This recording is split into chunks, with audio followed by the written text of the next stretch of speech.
c'est des marques qui apparaissent. Cette agressivité, elle est due, comme tout à l'heure, à la dépression, par le dérèglement hormonal de la dopamine. Ça crée de l'agressivité. Donc là aussi, voilà, des petites choses à repérer. Par rapport au jeu d'agression, bien évidemment, être vigilant aux blessures que nos enfants, quand ils rentrent de l'école, les traces de coups, les vêtements abîmés, les vols, voilà, des choses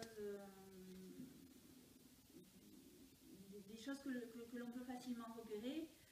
Après, ça va être dans des comportements de somatisation, des maux de ventre, envie d'aller à l'école, des tremblements, des choses qui n'étaient pas là et qui d'un seul coup vont se mettre à apparaître. Des enfants qui d'un seul coup vont avoir des troubles du sommeil. En parler. Quoi dire, quoi faire. Alors, comme je disais toujours, tout à l'heure, je veux dire, ça va être vraiment dans le quotidien que le respect de soi, le respect de la respiration, le respect de son corps, le respect de l'autre, le respect du corps de l'autre va devoir être répété et répété et répété et répété.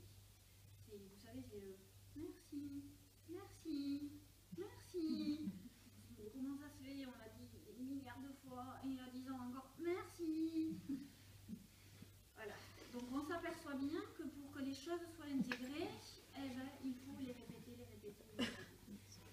Donc l'idée, ça ne va pas être de les répéter dans un cours magistral comme je vous disais tout à l'heure, mais vraiment au quotidien dans des petites choses. Vraiment, quand on les habille, qu'ils ont le soupul qui les gêne au cou, en profiter pour dire tu as raison, il ne faut pas gêner le cou, c'est important parce que c'est par là qu'on respire. Enfin, vraiment rabattre les oreilles sur le fait que le corps c'est important, il faut respecter son corps.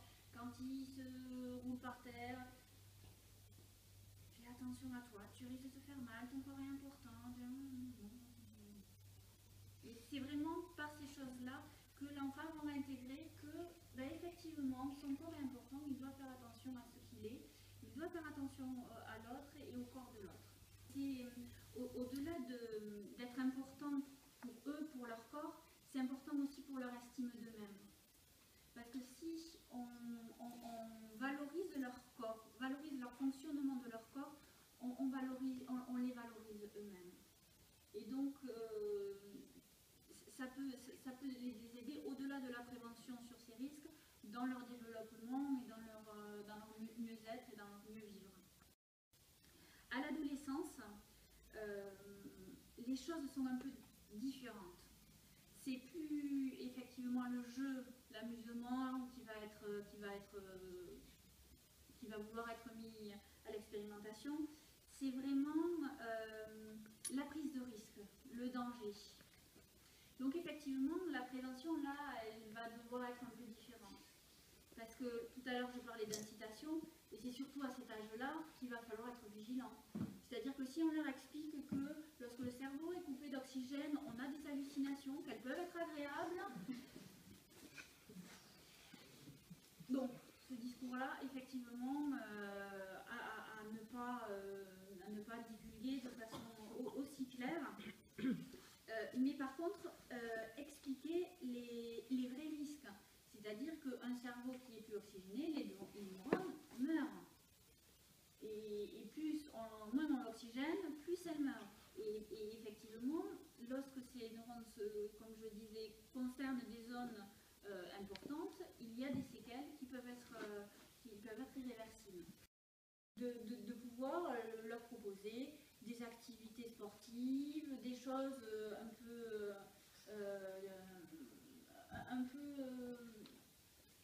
éprouvantes, mais dans un cadre bien sécurisé où effectivement le risque est minime. C'est vraiment important cette notion-là, c'est-à-dire que s'il y a certains enfants qui en ont besoin, qui ont besoin de cette adrénaline, qui ont besoin de pousser leur corps à des limites. Si notre enfant, on le sent comme ça et qu'on se construire par rapport à ça, on lui enlève plein d'outils dont il a besoin. Du coup, c'est important de pouvoir leur proposer des choses, mais dans un cadre